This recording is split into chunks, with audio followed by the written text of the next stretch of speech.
పోయిన తర్వాత ఆయన గంగిరెడ్డి గారు ఏదో చేస్తుంటే అమాయకంగా నిలబడుకొని చూస్తున్నాడు తప్ప ఇంకో రకమైన కార్యక్రమం కాదు. ఈయన తుడిసింది లేదు, ఏం లేదు. గంగిరెడ్డి గారి పాత్ర అయితే ఖచ్చితంగా ఉంది.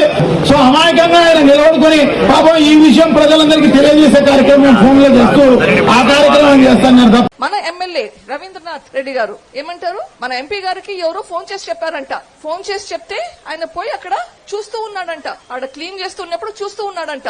ఇది మన ఎంపీ గారు పక్కన పెట్టుకొని చెప్తున్నాడు. ఎంపీ గారు మాత్రం దీన్ని మాత్రం తప్పు పట్టట్లేదు. అంటే అంత హత్య జరిగితే అక్కడ పక్కన కూర్చొని చూస్తూ ఉండాలా?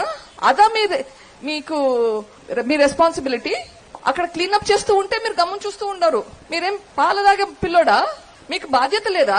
ఎమ్మెల్యే గారిని, ఎంపీ గారిని, రవీంద్రనాథ్ రెడ్డి గారిని, అవినాష్ రెడ్డి గారిని అడుగుతున్నాను. మీరు ఈ ప్రాంతంలో ఉన్న వాళ్ళు, మీ బంధువులు ఇట్లా చనిపోతే అది ఏమైతుంది, ఆ ఇన్వెస్టిగేషన్ ఏమైతుంది అని పోలీసులతో విచారణ చేశారా?